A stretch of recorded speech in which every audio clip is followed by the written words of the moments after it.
So I'm just using a piece of 18 gauge wire. It's about 18 to 24 inches. I just happen to have this piece and I bent it, and I'm just making a sort of a V shape for the bottom of the manger. So that's the beginning part. Just make it into a little V, and then I'm just going to make 3 little circles, and these are actually going to be to put the little crossbars. So I'm going to try to make them equal distance apart, just with the end of my round nose pliers. So just turning them around and around, up, equally spaced. They're not quite, they're almost a 1/4 inch apart. And then we're going to just bend the wire back a little bit, do like sort of a little edge thing, and then bend it across, and that will be the side of the manger. So it looks like about a 1/4 inch at the top. The dimensions are very optional. Have a ruler nearby, and now we're going to do the same on the other side. Sorry, my hands got cut off a little bit, but I just basically turned on my iPod and filmed this video. So I figure I'm going to do more of that, where I just film myself troubleshooting the idea. I figure I'm just working on it. You guys might be interested in my process. It's very similar to what I do on the live streams, where I have an idea and I just go for it. So now that's one end of the manger done, and these wires I'm just going to put to the other side, and now I'm going to bend them down. I want to make sure they're same. I'm kind of pushing them against each other to make sure they're the same length, or you can use a ruler. And so now we're doing the same thing, where we're just bending it down from the top, and we're going to do our 3 circles again, and those will become sort of the base for the where we put our crossbars in. So I'm just trying to do them equal distance apart with my little round nose pliers. Everybody asks me where I get these pliers, and sadly the store I bought them that I bought them from is no longer in business. It was a hardware store called Pascal, and I've been told that they are fishing pliers for something. So because they were probably sold in the fishing department at the hardware store, but I'm not exactly sure where you can get the same ones. I've also been told brands of wires that are good are Tronex and Zebra. So if you guys have any suggestions for pliers for your viewers, please pop them in the comments below the video, because I'm always looking for recommendations. So now I'm just measuring what I did on one side. Looks like it's maybe 1.5 inches, and I want to measure it on the other side so it's the same length. And then I'm just going to bend that to the back a little bit, bend it straight up with the round pliers. Same thing on the other side. I love this ruler. This is my favorite ruler. It's a metal ruler with cork on the back. I have an 18-inch one and a 12-inch one. So see, my wire already had a loop on it, only because I'm just recycling a piece of wire that I previously used, and I'll end up changing that little loop, because you want to make sure it's in the same position as the other one. So now I'm just doing a teeny loop on that end. Going to measure again to be 100% sure. Yep, looks the same on both sides. And then after that, we're going to have to clip it. So get my little nippers and just clip them off. Those are just beadle-on nippers. That was part of some of the tools they sent me to discover their products. So they're really good, those little nippers.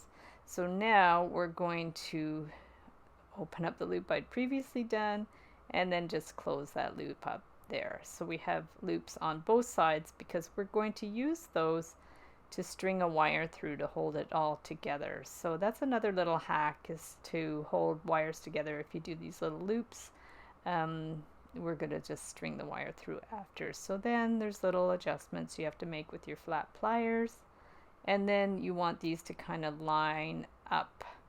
So I'm just kind of like just making sure they're in the right position, and that's going to line up like an X. So now I've previously cut these wires that are about 3 inches long. This is actually 20 gauge because I wanted it to be a little easier to bend. And then now I'm stacking up 3 of them, another little hack of mine, bending a bunch at once.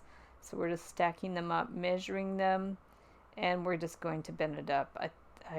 Now we're going to just string it through. So the length of the wire depends on how long you've made the side of your manger. Just string them through the loops one by one, and then just pull them tight a bit with the pliers and then nip them. Just clip clip. So we're going to now put all those little pieces through the holes or the loops on either side, just to make they kind of give the impression of, the little wooden boards that make the mangers. So you could do these in contrasting colors if you want. I like the idea of them being with separate wires. I think it looks kind of funky, and you don't have to worry about backtracking your wires to do back and forth lines. So we're doing 3 on either side.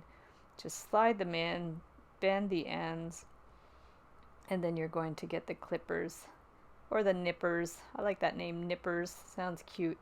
And we're going to put them in and then just pinch them shut. And now we'll do the other side, as we have all 6 of these wires prepped in advance.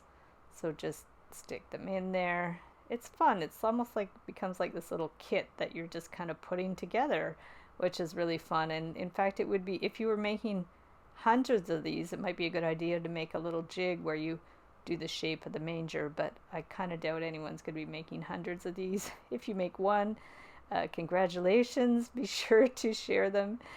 Pictures of if you make one in the Wire Art and Jewelry Makers Club.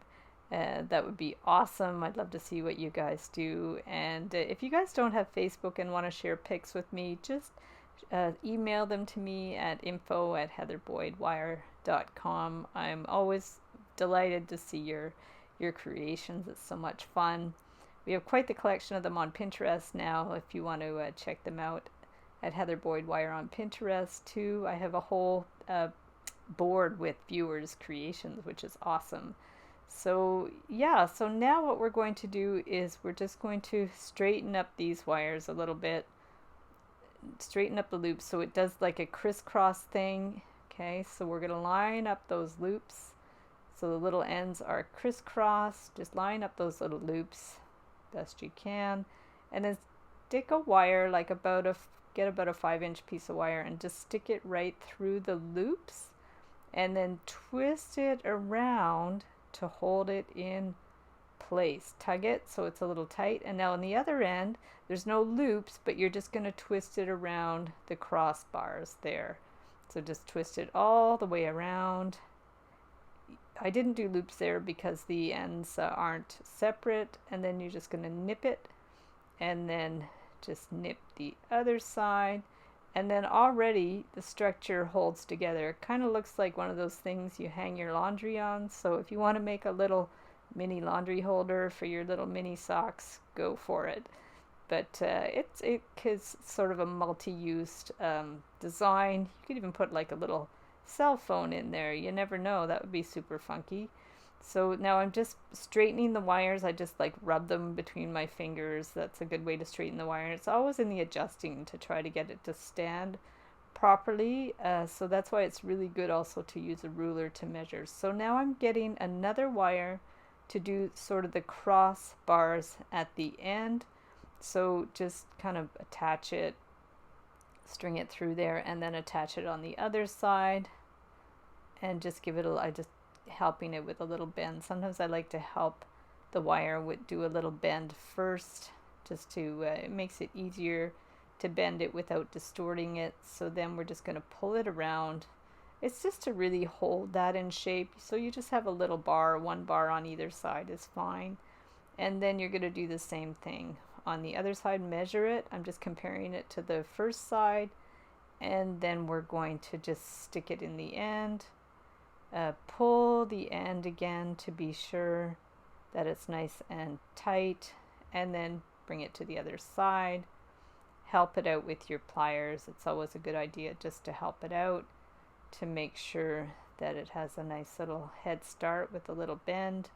Pull it around, give it a little tug, nip it on one side, and then on the other side same thing, and that's pretty well it. It's all in one piece. It seems to stand really well, so that's really cool.